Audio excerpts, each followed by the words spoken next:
Hola mis queridos hermanos nicaragüenses. Por acá, como les prometí el día de ayer, al final del día, ya por la noche, después de la intervención del dictador sandinista Daniel Ortega, que iba a hacer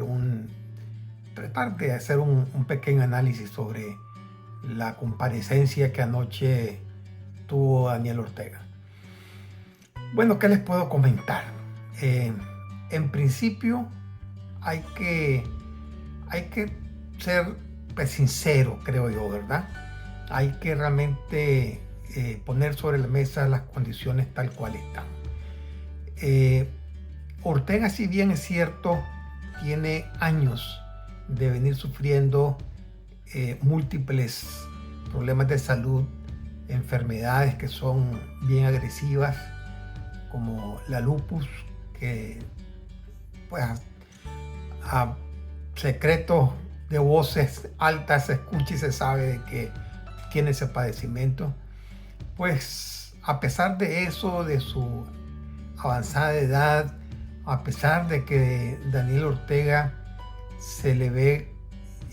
chocheando, que camina lento,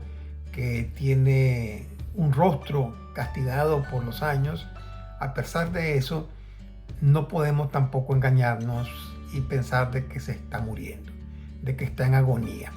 Daniel Ortega ayer demostró que sí es cierto, sus enfermedades y la edad le han llegado, pero que está todavía excelentemente bien en cuanto a su raciocinio, a pesar de su locura tradicional y su locura propia, pero al margen de eso, sigue funcionando su cerebro desde la lógica de ellos, pero sigue funcionando. Es decir, que en cuanto a temas de salud, pues sí, tenemos un hombre que está definitivamente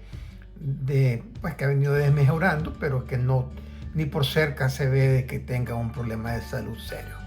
Serio que me refiero a que estemos en la víspera de la muerte de Daniel Ortega. Así es que en primer aspecto, eso hay que entenderlo porque eso implica que si Ortega está en esa condición, implica que él todavía, con su grado de experiencia que tiene de haber transitado por muchísimos años, desde los años 80, la primera dictadura sandinista, y luego en los 90 durante los gobiernos democráticos, con sus azonadas y sus acciones violentas y sus negociaciones y pactos con los diferentes pues representantes y gobernantes de esos diferentes gobiernos democráticos, pues obviamente ha acumulado una importante experiencia sobre todos estos temas, ¿verdad? Y eso me lleva pues a pensar de que a pesar de las bravuconadas y las acciones violentas de parte de la Chayo, aún con esa actitud, Ortega aparenta que él todavía tiene la última palabra en pues muchas decisiones y muchas acciones que ellos han determinado. Inclusive pues en las mismas decisiones para la represión popular de la rebelión popular del año 2018, pues obviamente Ortega fue el principal responsable de no solamente articular, sino que dar la orden para que esa represión se desarrollara y de alguna manera, nuevamente ayer, en sus palabras, deja evidencia de que así fue cuando él anoche habla de que tomaron la decisión de mandar a desmovilizar a todos los tranques, ¿verdad? Pero bueno, ese es uno de los temas que es importante no pasar desapercibido. También tenemos algo que nos preocupa mucho, siempre lo hemos planteado, y debemos de felicitar a algunos medios de comunicación, algunos medios de comunicación independientes que han desarrollado, elaborado y publicado reportajes sobre datos históricos de Nicaragua, pues para aquello de que la memoria histórica no se borre. Pero además de que para que la memoria histórica no se borre, es para que no la falseen, para que la memoria histórica no sea engañada, no sea manipulada. Y digo esto porque ayer Ortega manipula la historia, quiere transformar la historia, quiere cambiar los hechos de la realidad hacia hechos ficticios en su cabeza. Por ejemplo, los temas de su ansiada supuesta mística o compromiso con los acuerdos de paz de Esquipula y de Zapoá, pues para nadie es un secreto que esos acuerdos, al final de cuentas, el Frente Sandinista con Daniel Ortega a la cabeza en esos años tuvieron la obligación de tener que pues rendir el sombrero y sentarse a esas mesas de negociaciones porque así se lo exigió y así se lo demandó la Unión de Repúblicas Socialistas Soviéticas de aquella época, ¿verdad? Así sucedió el desmoronamiento de la URSS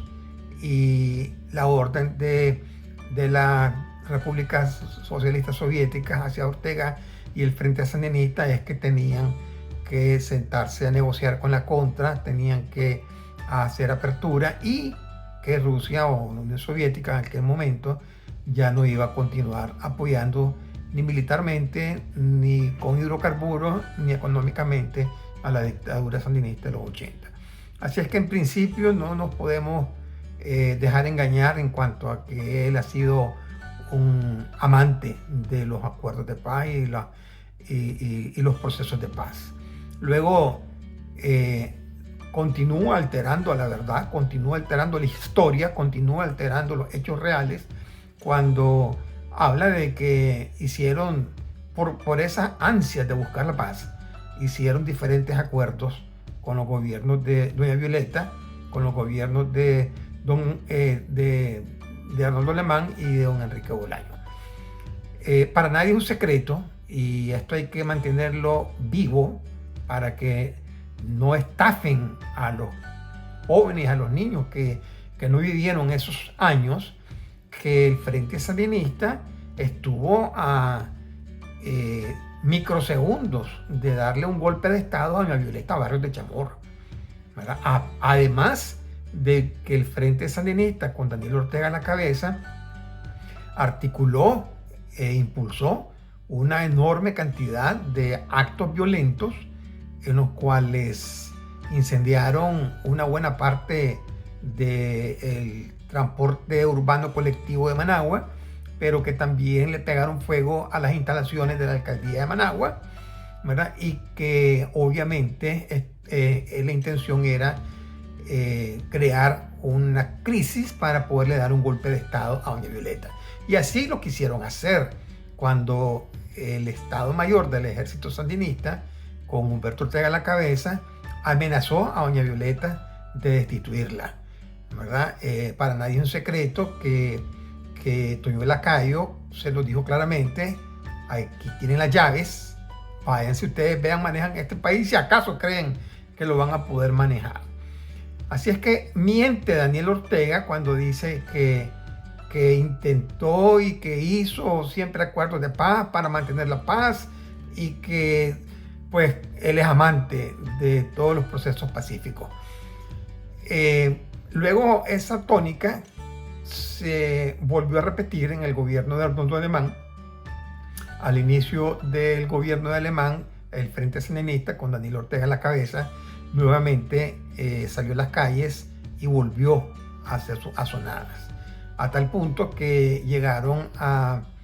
de alguna manera a chantajear al presidente alemán, acorralándolo, llevándolo a una torpe decisión de Alemán en ese momento de generar un pacto entre el Frente Sandinista y el PLC liderado por Arnoldo Alemán en ese momento.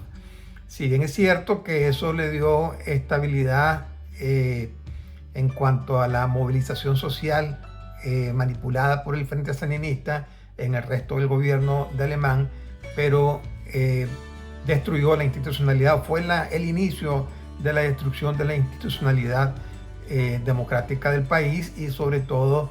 fue la puerta por medio de la cual Daniel Ortega no solamente comenzó a penetrar con mayor beligerancia los diferentes poderes del Estado, sino que también obviamente fue la puerta para que en el 2006 terminara pues haciéndose con la presidencia de Nicaragua otra vez. Y luego en el gobierno de don Enrique Bolaños también recordemos que hicieron azonadas que también alteraron el orden público. Recordemos cuando inclusive el presidente Enrique Bolaños salió de casa presidencial y fue a confrontar a manifestantes sandinistas en las cercanías de donde fue el Teatro González, y las turbas sandinistas les tiraron piedras. Inclusive una de esas piedras le cayó a Enrique Bolaños, hijo, que le hizo una rajadura de cabeza inclusive. Y creo que hubieron otros heridos más en ese acontecimiento. Así es que Daniel Ortega siempre ha estado acostumbrado a actuar con la violencia. Hubo también, si se acuerdan, en aquella ocasión cuando el Frente Sandinista y Daniel Ortega se personaron en las instalaciones del Hotel Holiday Inn allí en Managua, y destruyeron los vidrios frontales de la fachada del edificio, ¿verdad? Con morteros y piedras. En esas instalaciones estaba dándose una reunión de diputados.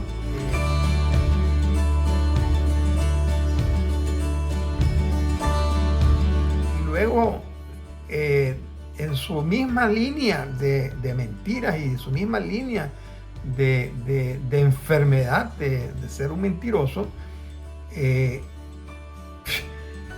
que el pueblo se autoasesinó en el 2018. Y él dice que nosotros, cuando nos levantamos, nosotros fuimos los que matamos a la gente, cuando las evidencias están más que palpables. Existen registros de videos, de fotografías, de testimonios, existen pruebas científicas de la barbarie, de la represión que el régimen sandinista ordenó contra los manifestantes, y como resultado de ese acto genocida, que es la única manera que lo puedo catalogar, pues murieron más de 300 personas asesinadas en las diferentes calles de nuestro pueblo. Así es que Daniel Ortega tiene por consigna inventar mentiras y ocultar los hechos reales, y buscar cómo modificar la realidad hacia una disque realidad ficticia que ellos estructuran, ¿verdad? Eso es una mera tradicional política o estrategia goebbeliana, que tratan de repetir y repetir y repetir un cuento de mentira para que la gente se lo crea como que fueron hechos reales y que fue verdad. Así es que en ese aspecto, pues felicitar a todos los medios de comunicación que han continuado desempolvando los hechos históricos, e instarlos a que sea uno de los, digamos, principios de mayor importancia en no dejar que la historia sea manipulada y seguir contando la historia como realmente sucedió. Pero bueno, luego Ortega entró en una fase de críticas hacia Estados Unidos, ¿verdad? Pero si ustedes se fijan, su mensaje de crítica hacia Estados Unidos fue desde en un formato como de relator, ¿verdad? No fue en un formato, el tradicional formato que tiene Ortega, de eufórico, de acusar de genocida, de asesinos, de etcétera, ¿verdad? Y levantando la voz y gesticulando y etcétera. Yo vi a un Ortega que no podía obviar el mencionar el involucramiento de Estados Unidos, pero lo hizo desde mi parecer, y desde mi análisis lo hizo de una manera lo más sutil posible, de tal manera que él no quiere dañar algo que muy probablemente ya se encuentre en proceso. Es decir, algunas pláticas, algunas conversaciones, algunos principios e inicios de negociaciones que con toda seguridad ellos ya han iniciado a establecer con la administración Trump de aquí de Estados Unidos. Ahora bien, ¿por qué Ortega sonó de alguna manera crítico a Estados Unidos, pero desde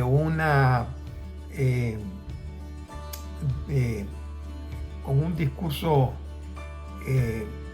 de relator y suave?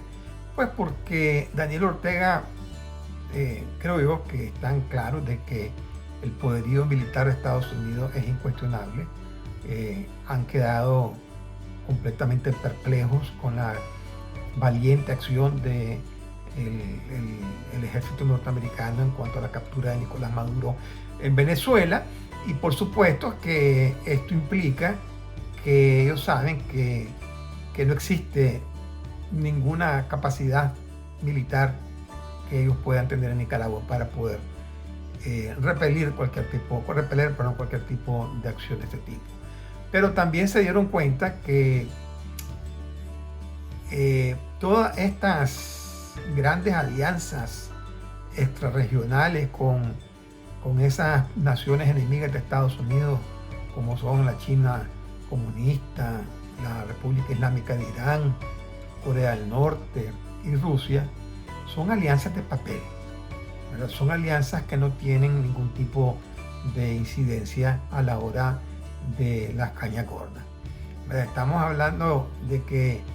ni China, ni Rusia, ni Irán, ni Corea del Norte se les ocurrió meter sus manos en los acontecimientos de Venezuela. Y si no lo metieron en Venezuela, mucho menos lo van a meter en Nicaragua. Así es que Ortega está totalmente claro que no existe ningún tipo de garantía, y mucho menos no existe la posibilidad de que estos países vayan a brindar algún tipo de apoyo a Ortega en un escenario crítico en su relación con Estados Unidos. Por otro lado, Daniel Ortega sabe perfectamente que la captura de Nicolás Maduro implica el flujo de delicada información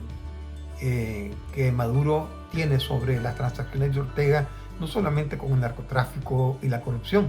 sino que también con todas sus alianzas, acuerdos de brindar Nicaragua como plataforma para estas potencias extrarregionales como son China y Rusia,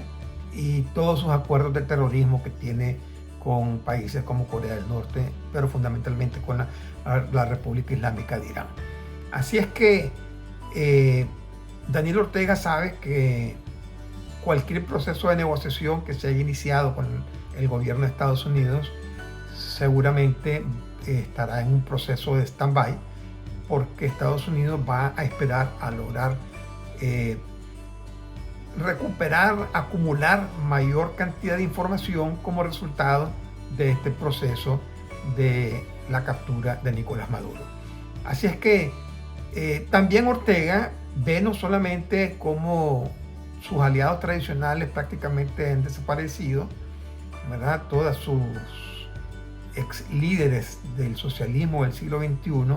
prácticamente están completamente aniquilados.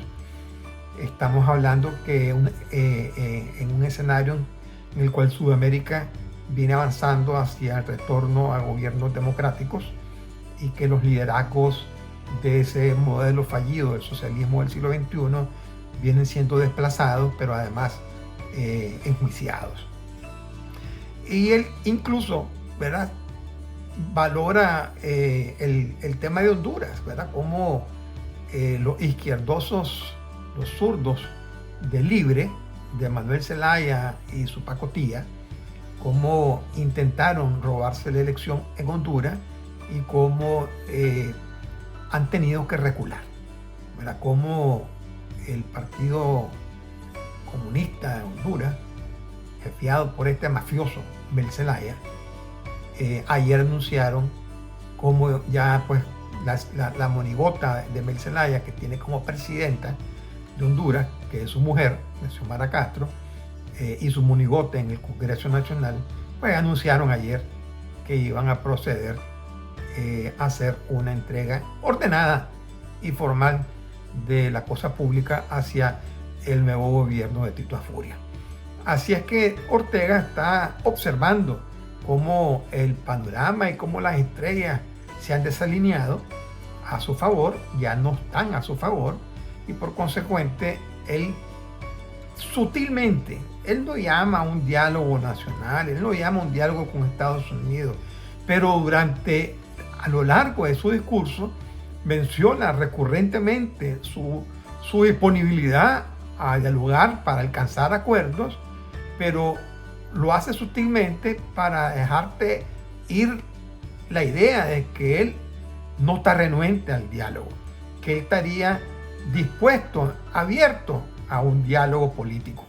ya sea con Estados Unidos o con fuerzas políticas probablemente. La gran pregunta es, con Estados Unidos,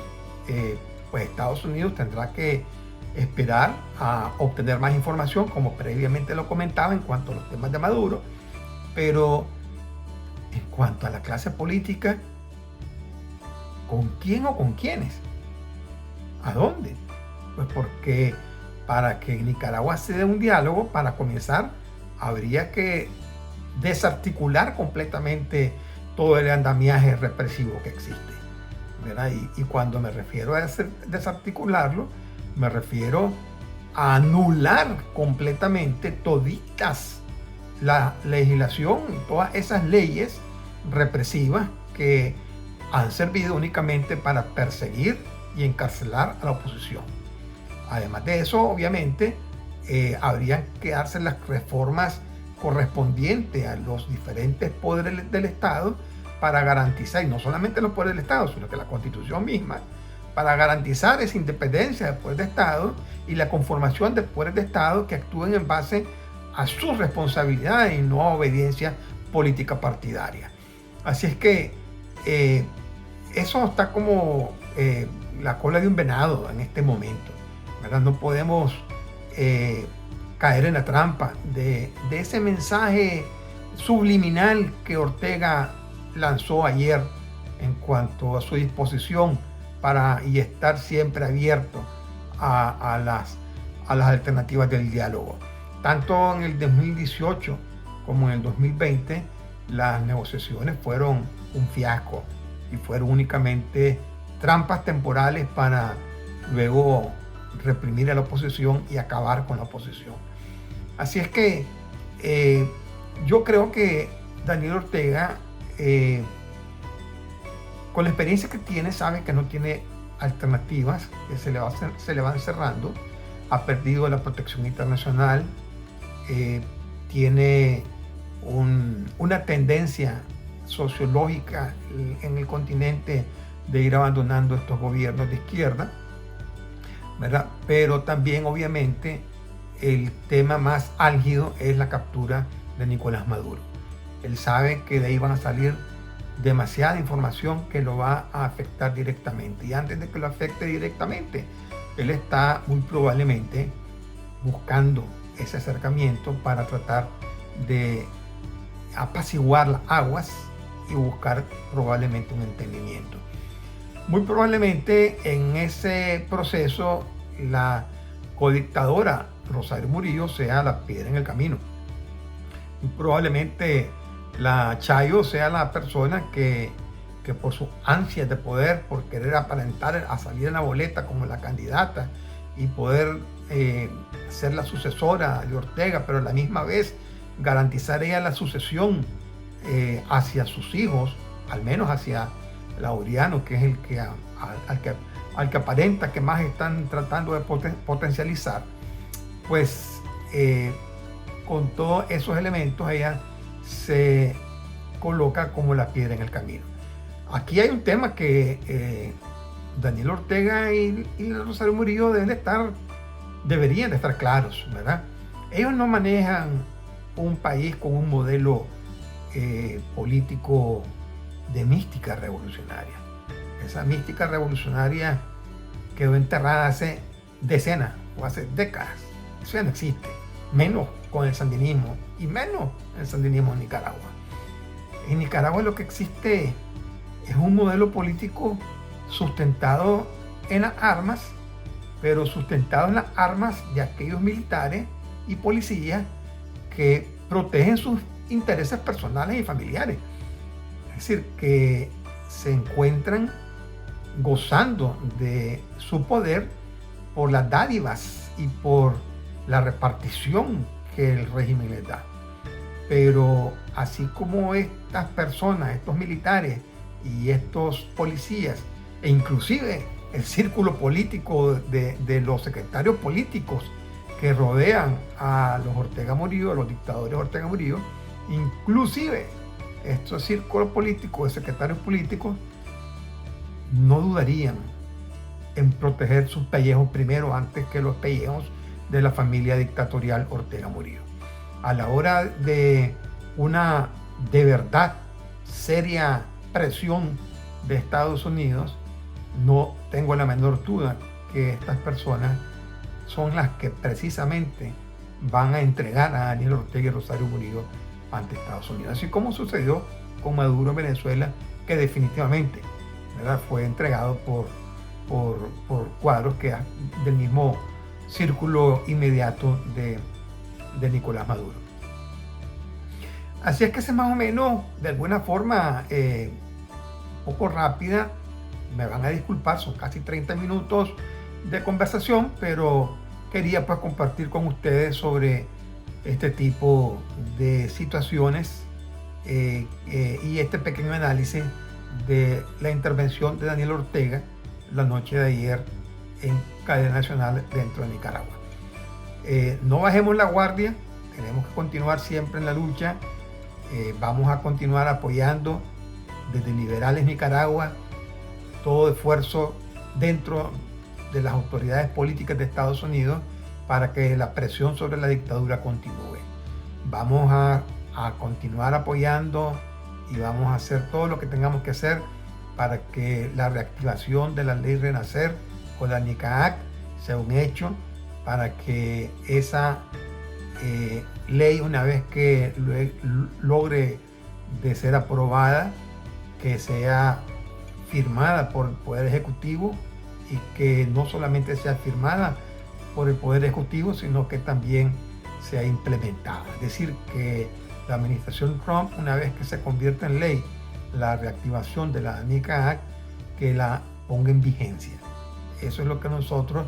vamos a continuar haciendo, porque no podemos olvidarnos que Daniel Ortega asesinó, Daniel Ortega, Rosario Murillo, el ejército sandinista, la policía sandinista, todos los políticos, el grupo de secretarios políticos y paramilitares son los responsables, entre responsabilidad de intelectualidad y responsabilidad material, del asesinato de más de 300 personas en territorio nacional, e inclusive fuera del territorio nacional, como lo hicieron con Roberto Sancán y como lo intentaron hacer con Joan Maldonado y otras personas más. Así es que no vamos a bajar la guardia, seguimos adelante y les mando mi cariño, mi aprecio y todo mi abrazo a todos ustedes, mis hermanos nicaragüenses, tanto los que están dentro de Nicaragua como los que están sufriendo el exilio. Les mando mi cariño y mi abrazo. Hasta luego. Bye bye.